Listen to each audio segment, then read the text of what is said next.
Olá, pessoal, tudo bem? Sejam bem-vindos a mais uma aula. Hoje a nossa aula é sobre a definição de inclusão e a gente pensar o que é uma escola inclusiva, né? Quais são os critérios para a gente considerar uma escola inclusiva e qual é a legislação que dá suporte à inclusão. Bom, vamos lá, né? O que é a inclusão? Vamos começar ali do começo. A inclusão, ela é a participação plena e igualitária de todas as pessoas na sociedade, independente das suas diferenças, né? Quando a gente fala de inclusão, a palavra inclusão remete muito a pessoas com deficiência ou com algum transtorno. Mas é importante a gente pensar que não é, né, não se restringe a pessoas com deficiência ou algum transtorno. Todas as pessoas, em algum nível, precisarão de adaptações ou implementações ali em determinado ambiente para que seja incluída, né? Ninguém é igual, ninguém é plenamente desenvolvido em todas as áreas, todo mundo possui características diversas e as nossas características precisam ser respeitadas. Então, a inclusão, ela não se restringe a pessoas com deficiência ou com transtornos, né? E aí a gente pode falar de inclusão em relação a gênero, né?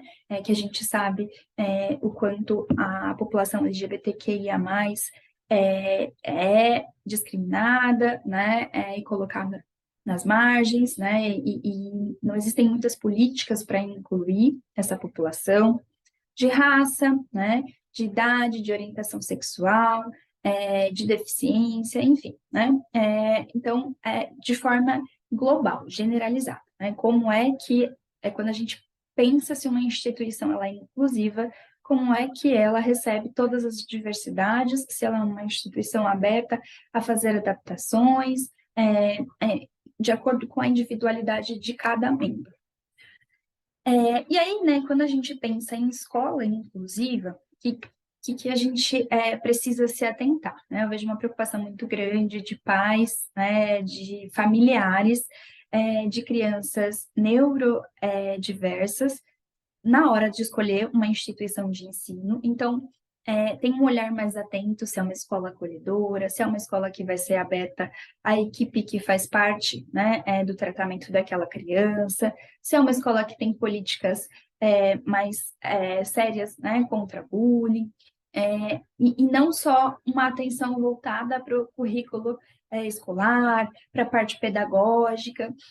E aí eu não vejo tanto isso, né, de famílias que são de crianças com desenvolvimento neurotípico.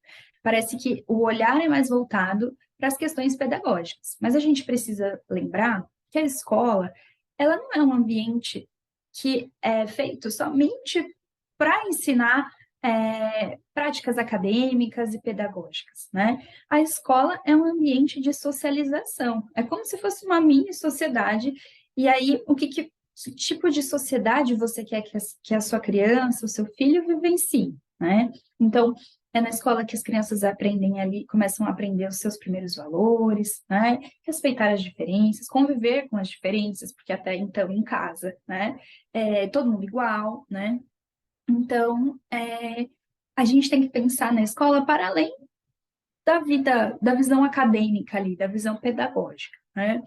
Então, como é que a gente sabe que uma escola ela é inclusiva? Lógico, no dia a dia, né, a gente vai entendendo melhor, né, quando o aluno já está matriculado, mas algumas coisas já nos dão pistas, né? Você percebe quando você entra naquela escola que é um ambiente acolhedor, respeitoso, que existe uma valorização da diversidade. E aí, quando a gente diz valorização da diversidade, a gente não está falando só dos alunos, né? A gente está falando do quadro de funcionários, tem pessoas com características diversas, né? Professores com características diversas, os agentes escolares com características diversas, né? Uma variação, né, no quadro de funcionários. Se existe apoio e recursos adequados para todas as crianças, para todos os alunos. Então, se você, sei lá, se você perguntar, mas se meu filho tiver dificuldade em tal coisa, existe a possibilidade de adaptação de material, se for identificada a necessidade mesmo, E aí vamos ver, né, o que as escolas falam. Às vezes tem escolas que elas já entregam assim, na hora, mas é que a adaptação de material faz a criança se sentir pior, faz a criança se sentir excluída, né? E aí a gente já acende uma lanterninha de que talvez aquela escola não tenha práticas tão inclusivas assim, porque a gente tem que pensar que o processo de ensino-aprendizagem ele é muito individualizado, né? Existem formas de aprender diferentes, né? E aí a escola normalmente utiliza uma forma de aprendizado que beneficia um tipo de aluno, né? Então, a gente já pode ir percebendo através desses sinais. Aí é uma escola que tem justiça educacional, né, oportunidades de aprendizado e participação. Então, é uma escola que é aberta, né, à comunidade, à família, às outras pessoas envolvidas, né, no tratamento da criança, se for uma questão de deficiência, né, ou algum transtorno. Isso tudo já vai sinalizando como é que vai ser, né, ao longo do tempo.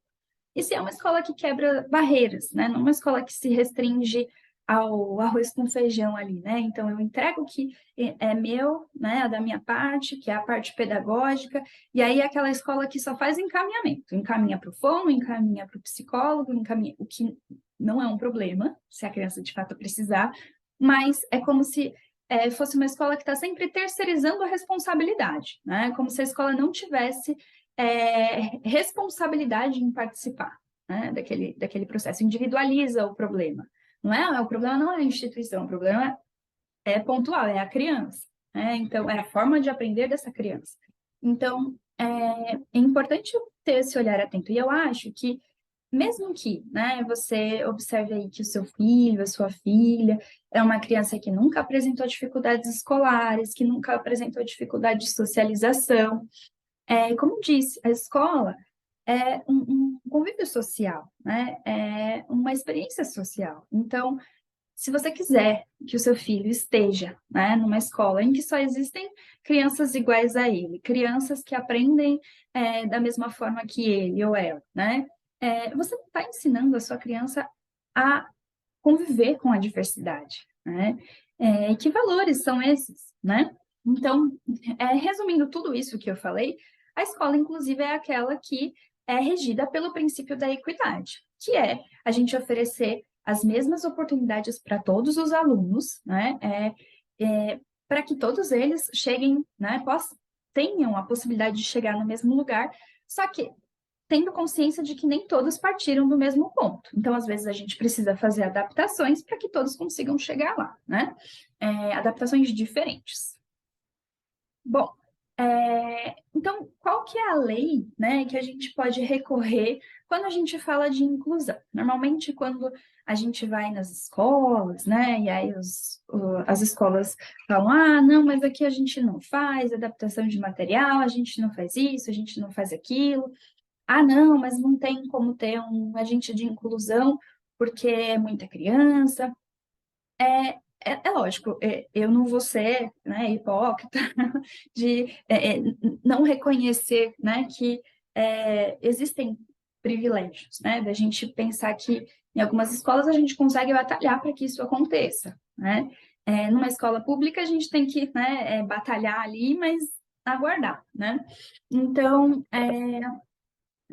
mas a gente existe uma lei, né, que para amparar a busca pelo direito das crianças, dos alunos. Então, a lei que normalmente a gente recorre, né, a Lei Brasileira de Inclusão, que é a 3.146, que foi publicada lá em 2015, e aí, né, muito em síntese, assim, ela estabelece medidas para eliminar as barreiras e discriminações, assegurando o acesso à educação, trabalho, saúde, transporte, cultura, lazer e entre outros, né, de forma igualitária e sem discriminação. Aí, de forma igualitária, né, a gente trocaria por, em vez de ser igualdade, equidade, né, porque igualdade seria todo mundo partir do mesmo ponto para chegar no mesmo lugar. A gente está falando de equidade. A gente tem que ter consciência que numa escola, né, nem todas as crianças vão partir do mesmo ponto. E aí a gente precisa fazer adaptações para que todas tenham a chance de chegar no mesmo ponto, né? Aí coloquei um trecho aqui, né, da Lei de Inclusão, que é do capítulo 4, que é sobre o direito à inclusão. Então, é dever do Estado, da família, da comunidade escolar e da sociedade assegurar a educação de qualidade à pessoa com deficiência, colocando a salvo de toda forma de violência, negligência e discriminação. Então, eu acho que esse trecho foi selecionado porque ele nos mostra, né, que é responsabilidade de todo mundo, né? Aquilo que a gente estava falando às vezes da escola, colocar como responsabilidade dos terapeutas, ou colocar como responsabilidade única da criança, é um problema dessa criança, né? Isso não pode acontecer, né? E da mesma forma, o inverso também não pode acontecer, né? E também as outras famílias que talvez as crianças não precisem de adaptações naquele momento, porque a gente não sabe, né, futuramente, também tem o dever, né, de garantir a todas as crianças o acesso à educação sem violência, sem negligência e sem discriminação, né? Então, é um papel da sociedade como um todo, de todo mundo, né? E é um trabalho que deve ser feito em conjunto. Bom, por hoje é só a aula de hoje de inclusão, né? Uma introdução. Na próxima aula, nós vamos começar a entrar mais na prática, falando de adaptações, certo? Muito obrigada por assistir mais uma aula, espero que esteja contribuindo para vocês e um bom curso para todos. Até breve.